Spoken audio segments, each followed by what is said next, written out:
Have you ever kept a family secret for decades? I won't ask what, just curious. Don't come tonight. It's just for the big achievers. That was the text my sister sent me that afternoon. Short, sharp, and written like it wasn't meant to hurt, but crafted so it would land with maximum sting. And as I sat staring at the words on my phone screen, I realized that even though I should have been numb to her digs after years of them, this one still cut deeper than I wanted to admit, because it wasn't about forgetting to include me or about family plans that shifted. It was about a conscious choice to tell me, directly and without hesitation, that I didn't qualify as worthy to sit at the same table as the rest of them. I didn't respond, partly because I didn't trust myself not to fire back something I'd regret, and partly because I knew silence would do more damage than anything I could type, since she thrived on reactions, always feeding on that quick emotional burst she could provoke, and this time I wanted to starve her of it. Instead, I put my phone down, heated leftovers in the microwave, and sat at my kitchen table with the hum of the appliance filling the room, trying not to picture what they would all be saying as they gathered without me, probably clinking glasses, smiling smugly, pretending their family was flawless when the truth was they had built it around comparisons, rankings, and dismissals. This wasn't new. Growing up, my sister was always the center of attention because she excelled in ways people loved to celebrate publicly: perfect grades, shiny awards, jobs that sounded impressive when repeated at family gatherings, while anything I did seemed to fade before it even had a chance to be noticed. When I launched my first business years ago, I remember bringing it up at dinner, excited and proud, only to have the conversation pivot within seconds to my sister's new promotion at her company. That was the story they wanted to hear, because it made sense to them. It was easy to brag about at church or to their friends, while mine was too risky, too uncertain, too unpolished. And so, my achievements were dismissed as hobbies or little projects, something they could pat me on the head for but never take seriously.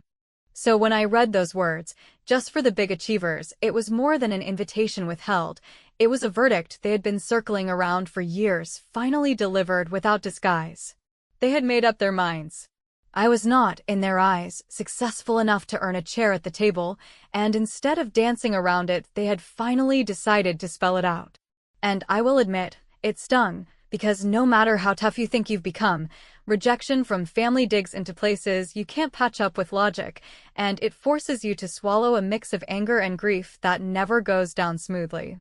But what my sister didn't know, what none of them knew, was that while they were setting the table for their so-called achievers, I had been sitting at a different kind of table entirely, one where deals were drafted, lawyers reviewed terms,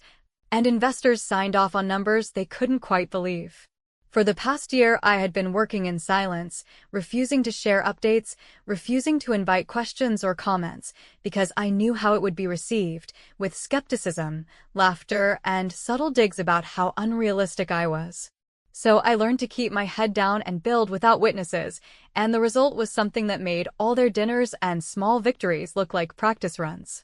As I sat there eating alone, I thought about texting back, just one line, something like, "You'll regret this," or "You'll see soon enough," but then I realized that the sweetest revenge would be no words at all. Only the silence of someone who doesn't need to defend themselves because the proof is already waiting, hanging in the air like a storm about to break. And so I closed my phone, rinsed my plate, and let them toast their night away believing they had cut me out, not realizing I had already cut myself free long ago. I didn't sleep much that night. Not because I was upset, but because I was steady with anticipation, because while they believed I was sitting at home sulking, the truth was that within hours my name would be in headlines they couldn't ignore, attached to numbers they could barely comprehend, and no one at that dinner table would be able to deny what I had built.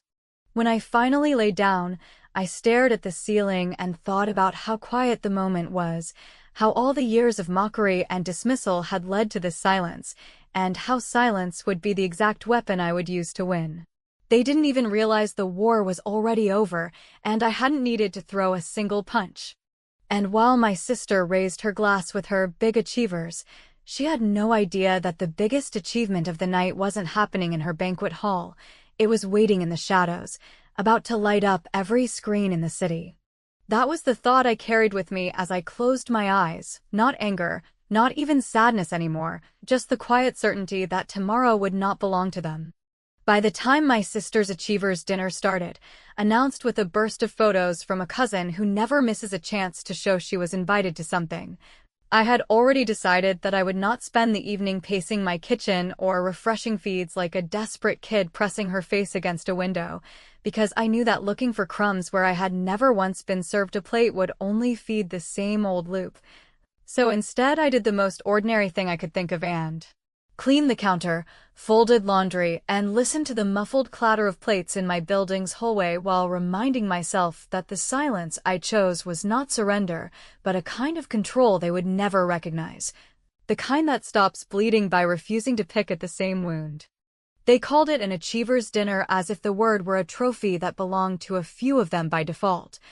And if you had watched our family over the years, you would have seen that this dinner was not a one-off, but the latest chapter in a long habit of ranking people by what could be bragged about in under a minute, where my sister's promotions, clean titles, and easy markers fit perfectly into their small talk, while anything I built that did not come with an obvious badge was treated like a phase. So they made me the photographer at birthdays, the driver when someone needed a late pickup, the person who could be relied on to show up early and leave last, useful but interchangeable, present but never centered. And every time I tried to speak about something I was building, the question that followed was always a version of, but when will it become real? Which meant, when will it become something we can repeat to other people without having to explain it? I had learned over time that arguing with that kind of thinking only digs you deeper into it, because defending yourself in front of people who have already decided you are lesser just turns you into someone asking for points. And there is nothing more humiliating than begging for scorekeepers to add you to a game you never wanted to play. So the last year I stopped sending updates, I stopped announcing milestones, I signed non-disclosure agreements with partners who did not care about my family's scoreboard, and I built under the kind of quiet pressure that either breaks you or makes you sharper, with weekly calls that stretched late, redlined contracts that came back uglier before they came back right,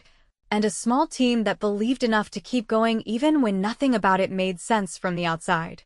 My sister's text had been the most honest thing she had sent me in years, because at least it said out loud what had always been implied, and once I accepted that truth, I felt something calm take over. The kind of steady feeling that comes when you know you are done trying to convince anyone of anything. So I washed my plate, opened my laptop, and checked the document that mattered more than any family invitation, a 3-page press schedule that spelled out the timing, the order of statements, the quotes approved by legal, and the exact minute the embargo would lift across several outlets whose push alerts tended to light up phones at the same time like a choreographed wave. And when the PR lead pinged to confirm the list again, I read every word like a final pass over a bridge I had built plank by plank, not because I love paperwork, but because precision is what keeps your work from being dragged into someone else's chaos.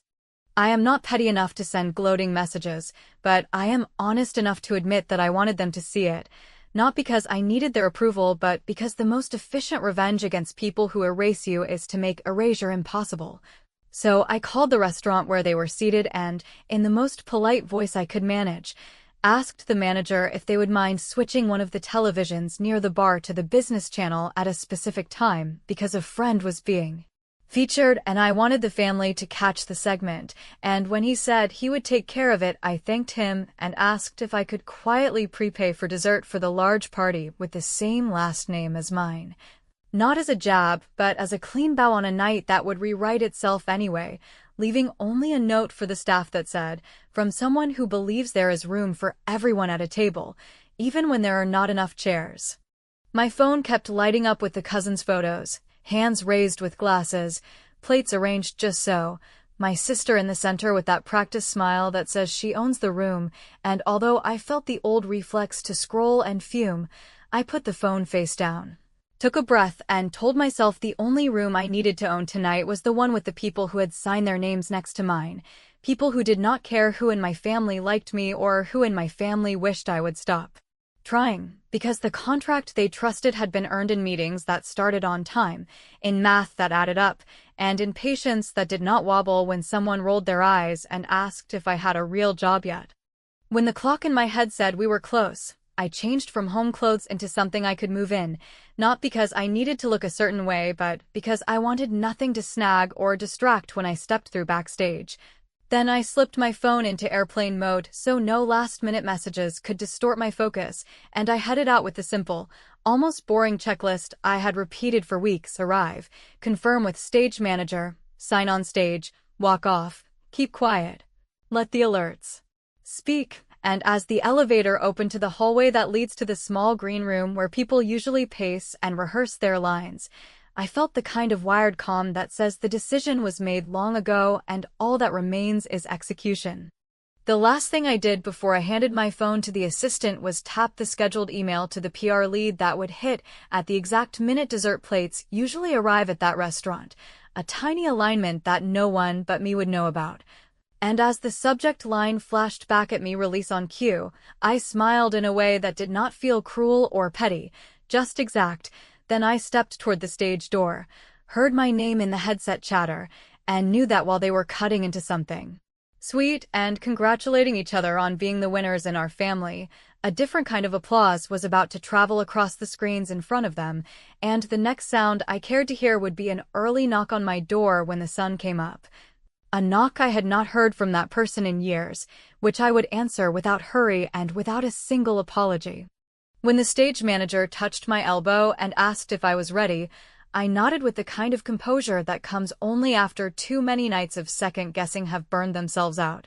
Because the truth is that curiosity and fear feel the same in the body until you decide which name to give them, and I had chosen curiosity, which is why I stepped into the light, shook the partner's hand, and signed the final packet in a motion I had rehearsed more times than I care to admit, a simple stroke. That transferred control of the company I built into a new structure where I kept a meaningful stake, a board seat, and the freedom to scale without begging for permission from people who thought power meant holding a chair at a family table rather than building a table that could seat an entire team.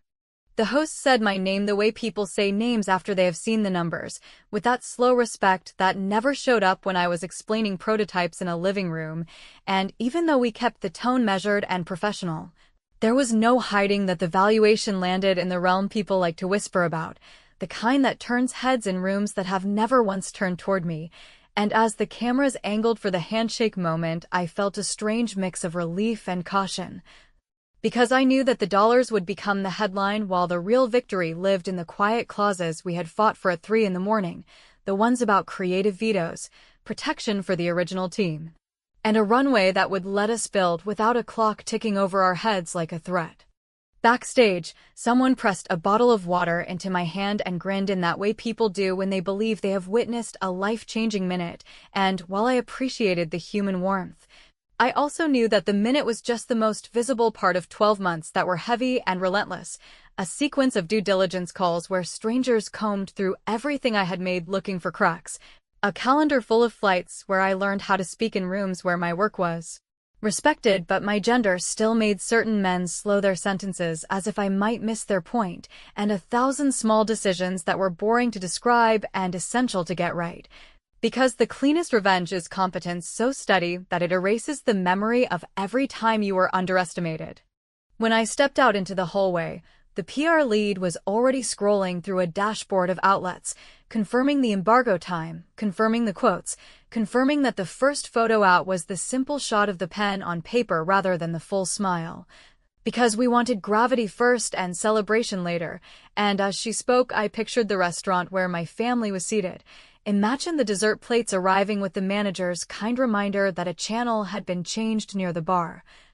And at the top of the hour those synchronized alerts would roll out like a tide, not because I needed to humiliate anyone but because timing is a language too, and tonight I was fluent. The push notification hit my screen right on schedule even though my phone was in airplane mode until the assistant toggled it for the check we had planned, and there it was. My name paired with words that would have sounded ridiculous in the mouths that used to say hobby and phase, a simple headline that mentioned a company most of my relatives had never bothered to ask about beyond how long I planned to keep trying. And I stood very still while the second alert appeared, then a third, then a Clip from the business channel with the lower bar spelling out what my sister had insisted I was not invited to celebrate, which would have been funny if it had not also been sad. Because at some point you stop wanting people to admit they were wrong and start wanting them to stop needing to be right.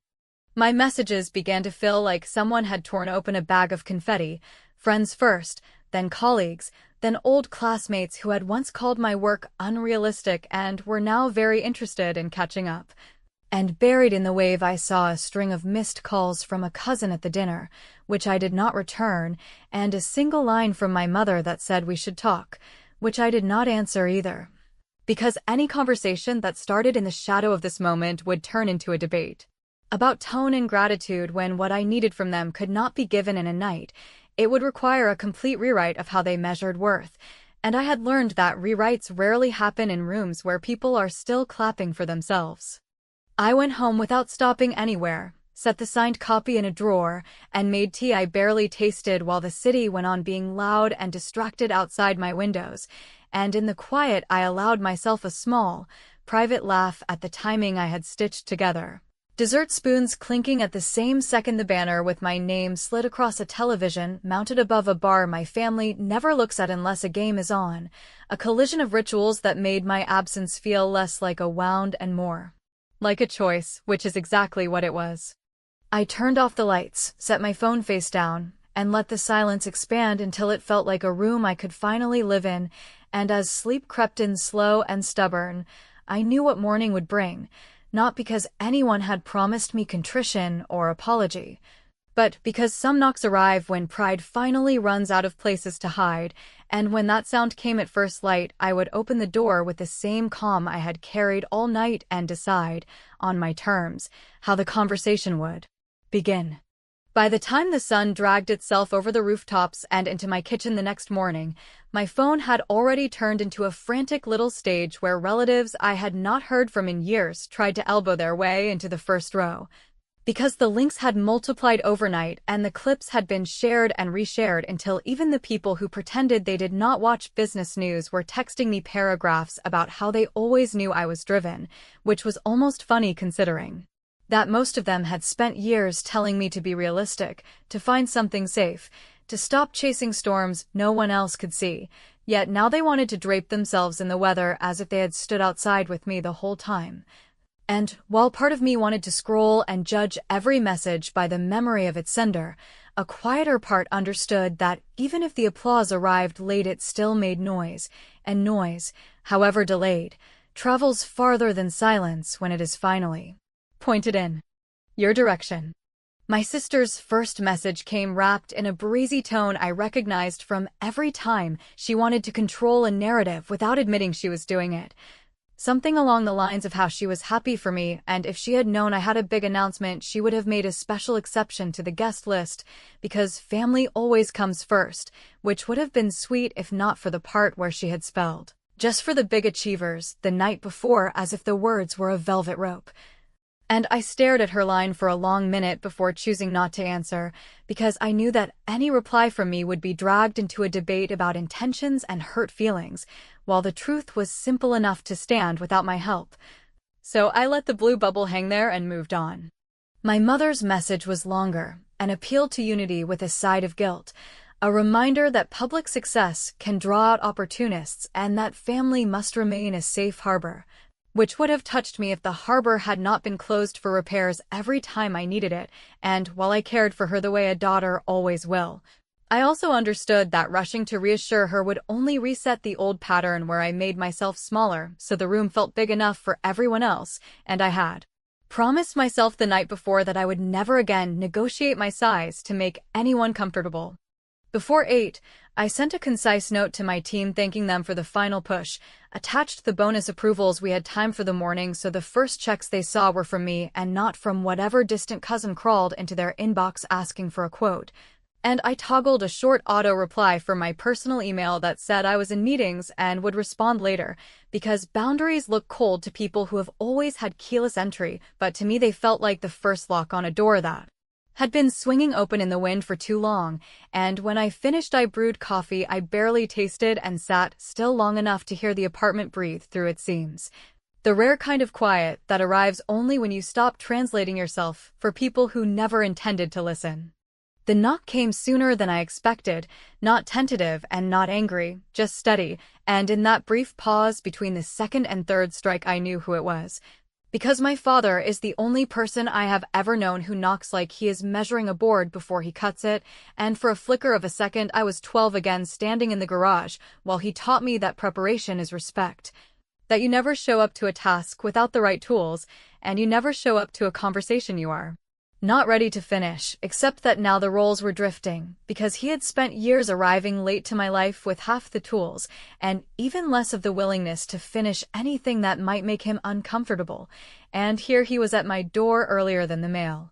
Which meant that either pride had finally surrendered or fear had finally found a voice. I did not rush to open, not because I wanted to punish him, but because I wanted to be sure that when I lifted the latch I had already decided the terms of the room, so I took one breath. Placed my phone face down on the table so nothing and no one could prompt me into old reflexes, and when I turned the handle I kept my shoulders loose the way you do before a long run, a small adjustment that tells your body it can move without flinching. And there he was with a printout of one of the articles. In his hand like proof he was not arriving on rumor, his eyes searching mine not for permission, but for a starting line, and, before he could cross it I said in a voice I did not recognize as anything but mine that if he was here to manage me he could save his breath. But if he was here to listen and to say what needed saying without edits then he could come in, and he looked past me at the room that had held me all night, and then back at the daughter he had not fully seen in years, opened his mouth to speak, and for the first time in a very long time I let the silence hang on purpose, because the next words would decide which version of us walked out of this doorway. He stood there holding the printout like it could guarantee a clean entry, and before he could launch into the careful phrases he uses when he wants to steer rather than admit, I told him that if he was here to minimize last night or to manage my feelings he should save his breath, but if he was ready to speak plainly and stay with it even when it got uncomfortable then he could come in. And he nodded in that slow way that once meant we were about to measure twice before cutting once, stepped over the threshold, and sat at my table with the kind of quiet that used to belong to the garage where we fixed things together back when fixing meant sanding and glue rather than apologies and history. He started with the line I expected and dreaded, the one about being proud, about watching the clip, about not realizing the scale of what I had been building, and, while the words landed softly, they were wrapped in something heavier. Because when a parent tells you he did not see you, what you hear underneath is that he chose not to look, so I let him talk through the part where he tried to frame years of neutrality as protection, and when he said he never meant to take sides but thought that keeping peace was a kind of love, I told him that peace that requires one person to go silent is not peace, it is a furniture arrangement, and I had been moved to the hallway for long enough. He did not argue, which surprised me more than the headlines did, and when he said he had read the text my sister sent, and that it looked uglier in print than it must have sounded in her head, I reminded him that it sounded exactly like she meant it to sound, and that the reason it hurt was not just the words, but the years that made the words believable, and he looked down at his hands like he was counting something only he could see, then said the thing I had been hoping to hear since I was young enough to think hope could make adults change, which was that he was sorry, not the clumsy kind of sorry that asks for immediate relief, but the plain kind that stops after the word and waits to see if it is enough to unlock anything.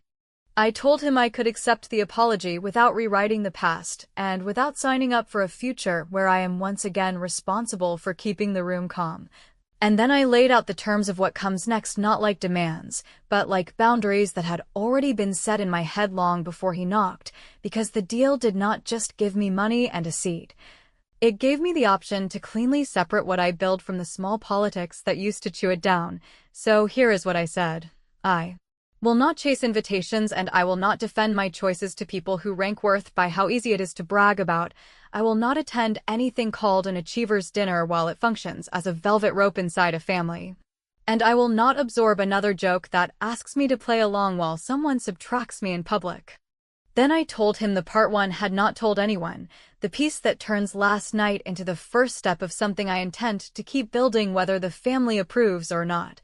which is that a portion of the deal is already assigned to a fund that will look for people who were sidelined in rooms that confuse loud with worthy. A simple structure with a board and clear rules and a calendar that includes an open dinner next spring in the same restaurant that has been used for those closed invitations, except there will be no close list and no ranking introductions, just a long evening where people whose work rarely fits into neat sentences will be listened to without being asked to translate their lives into digestible bragging rights.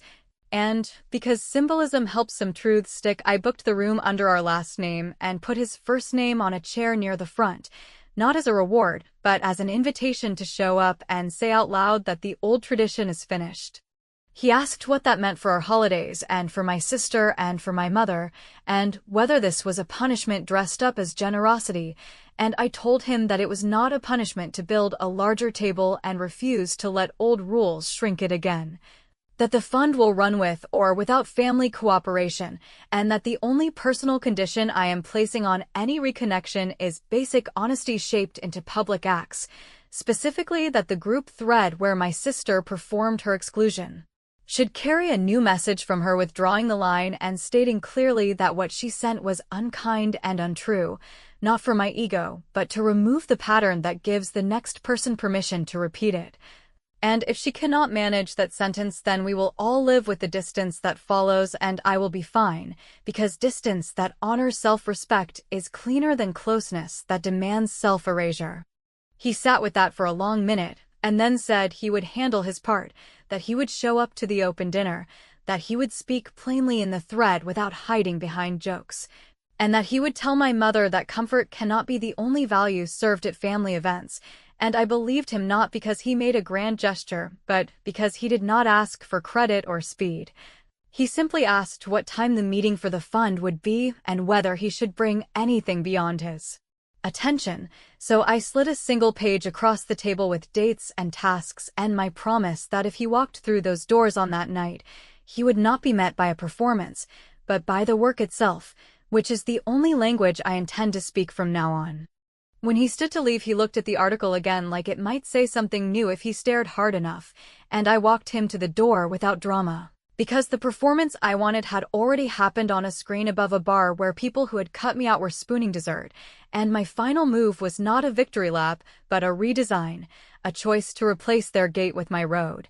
So when the door clicked shut and the apartment returned to its ordinary quiet, I felt no urge to call anyone or to scroll for reactions. I just poured another coffee and opened the folder labeled launch, because the point had never been to be invited back. The point had been to make the old room irrelevant, and as of last night, that work was finished and the next work had already begun.